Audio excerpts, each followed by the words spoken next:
Hello students, welcome in my channel way to become expert in Sanskrit. आइए आज के इस वीडियो में हम कक्षा 8 के रुचिरा भाग 3 नामक पुस्तक के लेसन नंबर 15 प्रहेलिका के सेकंड प्रहेलिका का अध्ययन करेंगे। देखिए, प्रहेलिका कुछ इस प्रकार से है।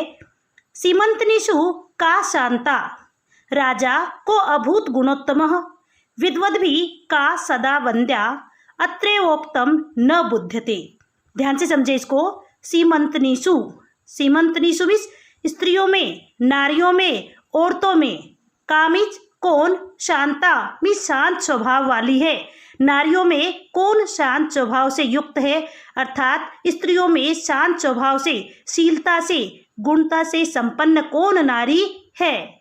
राजा को अभूत गुणोत्तमः, राजा मीन्स राजा, और को अभूत, इसका जब हम संधि विच्छेद करेंगे तो क्या होगा, जरा ध्यान से देखिए। कह प्लस अभूत, इस शब्द का संधि विच्छेद हम दो प्रकार से कर सकते हैं। एक कर सकते हैं कह प्लस अभूत, क मीन्स कौन और अभूत मीन्स हुए। गुणोत्तमः, गुण प्लस उत्तमः, गुण मीन्स गुणों में, उत्तम मीन्स उत्तम या श्रेष्ठ, गुणों में श्रेष्ठ अर्थात उत्तम गुणों से संपन्न राजा कौन हुए। नेक्स्ट है विद्वद्भि का सदा वंद्यः। विद्वद्भि, यहाँ पर विद्वान शब्द है, तृतीय विभक्ति बहुवचन है। ओके, विद्वद्भि मीन्स विद्वानों के द्वारा, का मीन्स कौन, सदा मीन्स हमेशा, और वंद्या मीन्स वंदनीय है, पूजनीय है, सम्माननीय है या आदर के योग्य है। विद्वानों के द्वारा कौन, हमेशा आदर के योग्य है। देखिए चौथी पंक्ति में क्या कहा है, अत्रैवोक्तम। जब इस पंक्ति को अलग अलग, यानी इस पंक्ति में इस शब्द को अलग अलग करेंगे तो क्या होगा, अत्र प्लस एव प्लस उक्तम। अत्र का मतलब होता है यहाँ, एव मीन्स ही, उक्तम मीन्स कहा गया है, यहाँ ही कहा गया है। कहने का मतलब इन प्रश्नों के उत्तर यहाँ पर ही कहे गए हैं। न मीन्स नहीं, बुद्धते मीन्स जाने जाते हैं, अर्थात समझे नहीं जाते हैं। पहले इनको ध्यान से पढ़ो और इन प्रश्नों के उत्तर कहते कि इन्हीं पंक्तियों में दिए गए हैं। किस प्रकार से, जरा ध्यान से देखिए। सीमंतनिषु का शांता, स्त्रियों में शांत स्वभाव वाली कौन है। थोड़ा सा दिमाग लगाएंगे, प्रहेलिका को सुलझाएंगे तो हमको पता चलेगा कि इन प्रश्नों के उत्तर, जैसे पहला हमारा प्रश्न है कि स्त्रियों में शांत स्वभाव वाली कौन है, तो इसका उत्तर यहीं पर प्राप्त होता है। किस प्रकार से प्राप्त होगा, जरा ध्यान से देखिए। यहाँ पर सबसे पहला शब्द है ये, यानी सीमंतनिषु शब्द का पहला अक्षर है सी और अंतिम अक्षर क्या है, ता। तो देखिए ये हमारा पहला चरण हो गया। प्रत्येक श्लोक में 4 चरण होते हैं। ये पहला चरण, ये दूसरा, ये तीसरा और ये चौथा। ओके, प्रत्येक चरण के पहले और अंतिम अक्षर को मिलाकर के हमें इन प्रश्नों के उत्तर मिल रहे हैं। जैसे पहला चरण जो है, इसमें इसका प्रथम अक्षर क्या हो गया, सी, और अंतिम अक्षर क्या हो गया, ता। तो क्या बन गया शब्द हमारा, सीता। क्या शब्द बन गया, सीता। तो देखिए इस प्रश्न का उत्तर क्या हो गया कि स्त्रियों में शांत स्वभाव वाली कौन है, सीता है। यानी कहने का मतलब इस प्रश्न का उत्तर इसी पंक्ति में हमें प्राप्त हो गया। ऐसे ही दूसरी पंक्ति में देखेंगे, राजा मीन्स राजा कौन हुए, गुणोत्तम मीन्स गुणों में उत्तम राजा कौन हुए। तो देखिए यहाँ पर दूसरी पंक्ति यानी दूसरे चरण में जो है पहला अक्षर क्या है, रा, और दूसरा यानी इसका अंतिम क्या है, म। तो क्या शब्द बना, रामः। इस प्रकार से इस प्रश्न का उत्तर क्या हुआ कि कौन से राजा, गुणों में उत्तम राजा कौन हुए, तो आंसर क्या हो गया, राम, अर्थात राजा राम गुणों में श्रेष्ठ राजा हुए, यानी सर्वश्रेष्ठ गुणों से संपन्न राजा राम उत्पन्न हुए। नेक्स्ट है विद्वद्भि, इस विद्वानों के द्वारा कौन वंदनीय है। तो देखिए यहाँ पर इस चरण का प्रथम अक्षर हो गया वी और अंतिम अक्षर क्या हो गया, द्या, और इस प्रकार से शब्द बना हमारा विद्या। क्या शब्द बना, विद्या। ओके, तो देखिए इस प्रश्न का उत्तर क्या हो गया, विद्या। विद्वद्भि, प्रश्न क्या है, विद्वद्भि का सदा वंद्या, यानी विद्वानों के द्वारा हमेशा पूजनीय कौन है।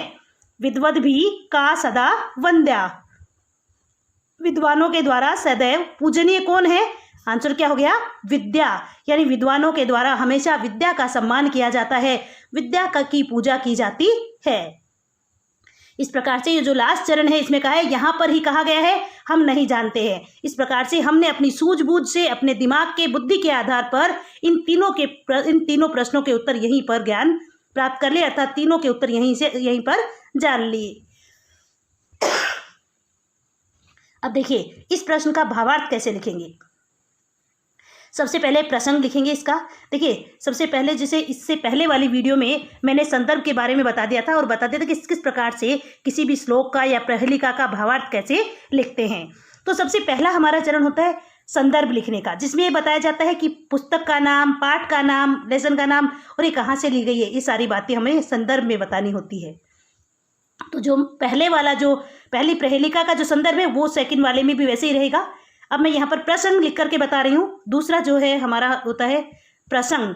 ओके, देखिए यहाँ पर मैंने प्रसंग बताया। प्रस्तुत प्रहेलिका में कवि विभिन्न प्रश्न पूछते हैं और उन प्रश्नों का उत्तर वहीं बताते हुए कहते हैं कि ये प्रसंग है। मीन्स क्या बातचीत चल रही है, ये चल रही है कि यहाँ पर कवि जो है अलग अलग लाइनों में अलग अलग प्रश्न पूछते हैं और उनके उत्तर भी वहीं पर बताते हैं।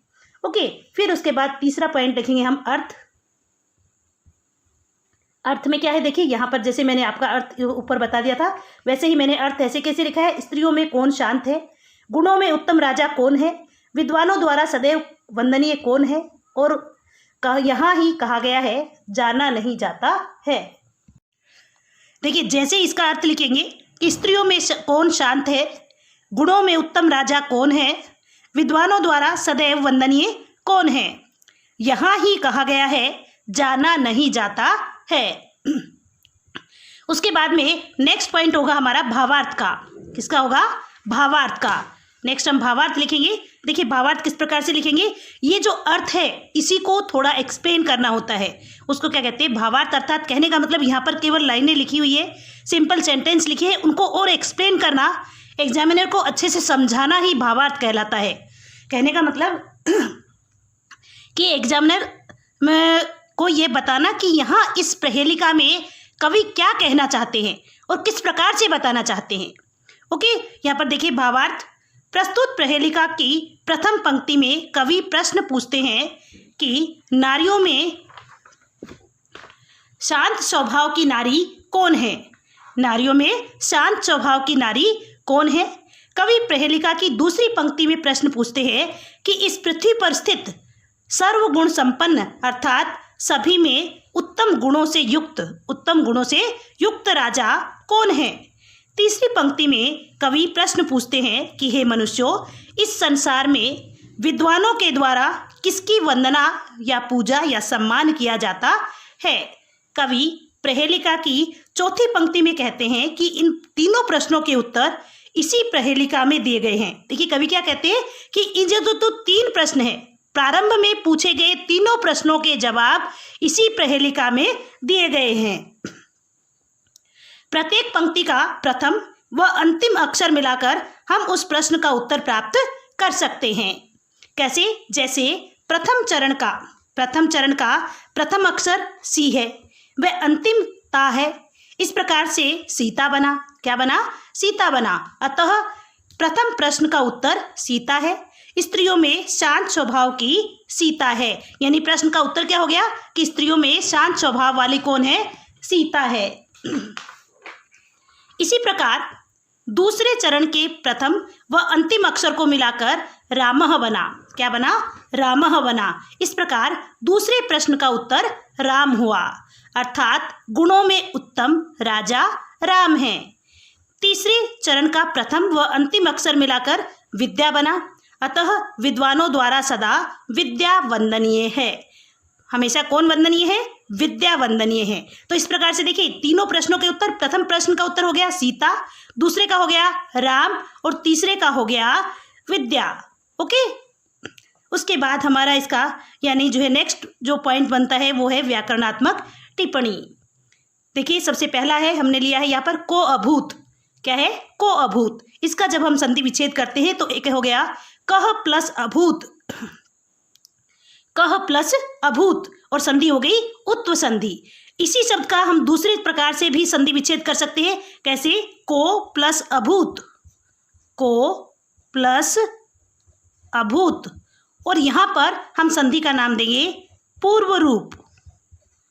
कौन सा नाम देंगे, पूर्व रूप, क्योंकि पूर्व रूप संधि में ए या ओ के बाद यदि अ आता है तो इस अ को क्या हो जाता है, अवग्रह हो जाता है, और यहाँ पर क्या हुआ है, इस अ को अवग्रह हुआ है। ओके, नेक्स्ट सेकंड देखिए, गुणोत्तमः, क्या है, गुणोत्तमः। इसका जब हम संधि विच्छेद करते हैं तो क्या होगा, गुण प्लस उत्तमः, गुण प्लस उत्तमः। यहाँ प्लस से पहले अ या आ हो और प्लस के बाद में उ हो, तो दोनों को स्थान पर क्या हो जाता है, ओ हो जाता है, और वहां संधि क्या होती है, गुण संधि होती है। ओके, थर्ड देखिए, अत्रयोक्तम। इसको देखिए मैंने सबसे पहले इन दोनों को अलग अलग किया है, अत्रय प्लस उक्तम, और इन दोनों के बीच में हो रही है गुण संधि। कौन सी संधि, गुण संधि। ये अ और उ मिलाकर के क्या हो रहा है, ओ हो रहा है। ओके, इस प्रकार से क्या हो गई, गुण संधि। नेक्स्ट है अत्रैव। इसको अलग अलग जब करेंगे तो क्या होगा, अत्र प्लस एव, अत्र प्लस एव। ओके, और इन दोनों के बीच में कौन सी संधि हो रही है, वृद्धि संधि, क्योंकि अत्र में त्र का अ प्लस ए, इन दोनों को मिलाकर के क्या हो रहा है, आई हो रहा है, और इस प्रकार से यहाँ पर कौन सी संधि हुई, वृद्धि संधि। देखिए, प्रत्येक भावार्थ के पीछे 4 व्याकरणात्मक टिप्पणी लिखनी कंपलसरी है।